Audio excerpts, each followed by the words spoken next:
So one of my earliest memories as a kid was watching anime with my brother and our friends. So, like, my favorite anime as a kid was Dragon Ball Z.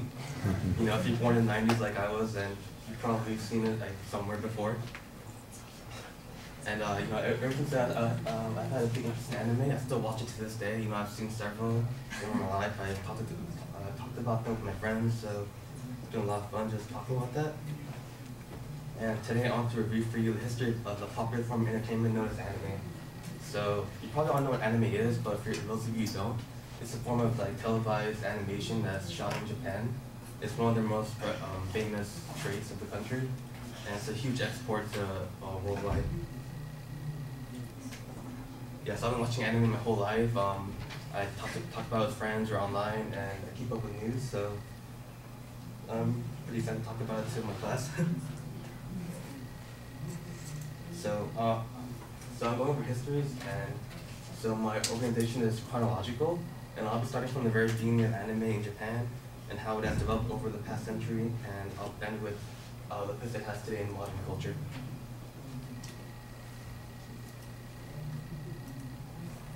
Okay, so first I want to start with a clip.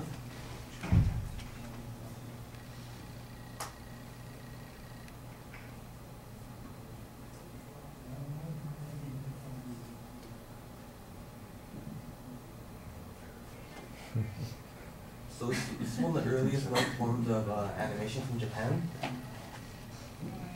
It's called Namkuragatana, and it basically means a dull sword. And as you saw, there's a samurai trying to pick a fight with someone, but his sword is dull, so he lost. And this is from roughly 95 years ago. Anime started around that time 100 years ago. And so just think about that, it's 95 years old. And surprisingly, but until World War II, anime was used as propaganda. It wasn't used as entertainment. This is because they had competitors such as Disney overseas who were just better at using it for entertainment. So the main use for it was by the government to teach children in school. And for World War II, like people were forced to make animation as propaganda by the government. Otherwise, they would be punished for not supporting their government's campaign. So yeah, until World War II, about the mid-1900s, that was the main use of anime, but after that is when anime really began to evolve as a form of entertainment. This man is known as Osamu Tezuka, and he completely changed how manga was done. Like before, manga was like just a short little strip, like a little comic strip, like how you think Garfield would be, just a short little joke. But he changed it. He was influenced by Western sources, so his manga had storyline, it had characters, it had a lot of more emotional depth than it did before. People found that a lot more entertaining than they did the previous form of manga.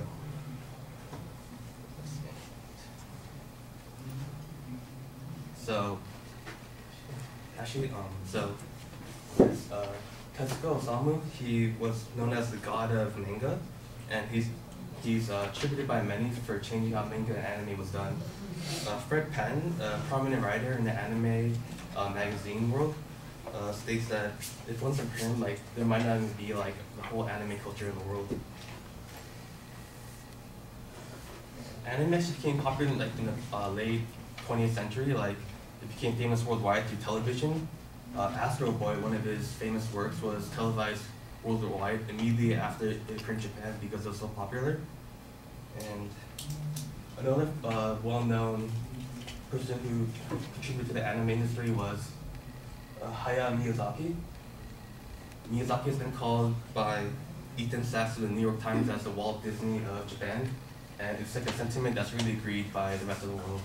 So in about 1979 to today, he started animating movies, just like Disney does. Like they came out like maybe once a year, once every few years, on a regular basis, and people in Japan would just love them. They would like watch them in theaters, talk about them, and he really changed anime as like something for both children and adults to enjoy.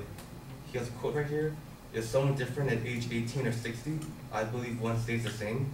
So Miyazaki believed that people could all enjoy anime, and he had very deep and advanced content for his movies. Finally, I want to focus on how the current anime industry functions today. The anime industry is now very large and diverse.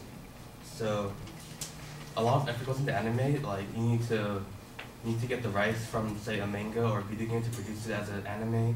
You need writers, you need producers, you need artists, and it takes thousands of dollars just to produce one episode.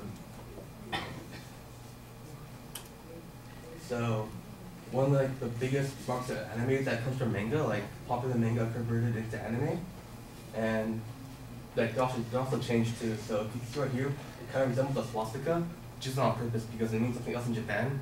But over here, you can't see that well, but it was changed subtly so it wouldn't resemble it that much. And this is to like make it more sensitive to other audiences. And Dragon Ball was actually reproduced because it was so popular just a few years ago. It came out as Dragon Ball Z Kai, and it was just made in higher definition, like much more better quality, and it airs in like the U.S. today. So even like children now, 10 years later after it first came out in America, can enjoy Dragon Ball Z. And like anime is huge in Japan. This is a KFC guy dressed in like the uniform of an anime character. And yeah, anime has really like gone to diverse like markets. They go into food, they go into other companies, and they also just see in everyday forms of life in Japan. This is a train that people ride every day, and has an ad for an anime that will be airing soon.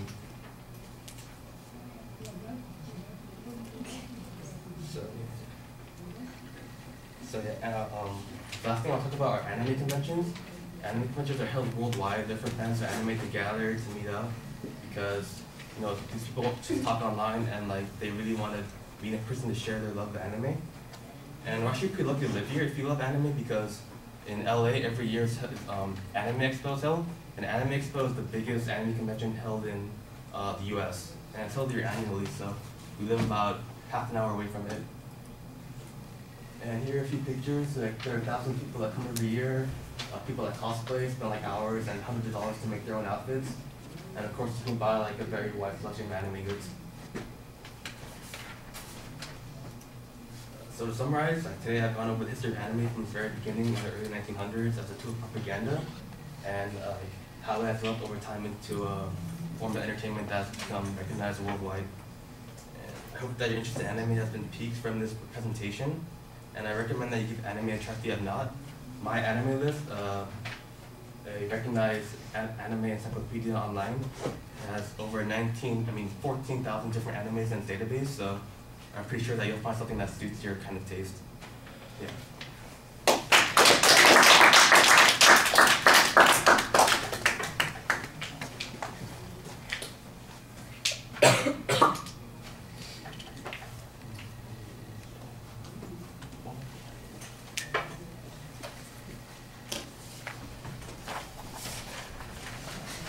So Omar, what did you think?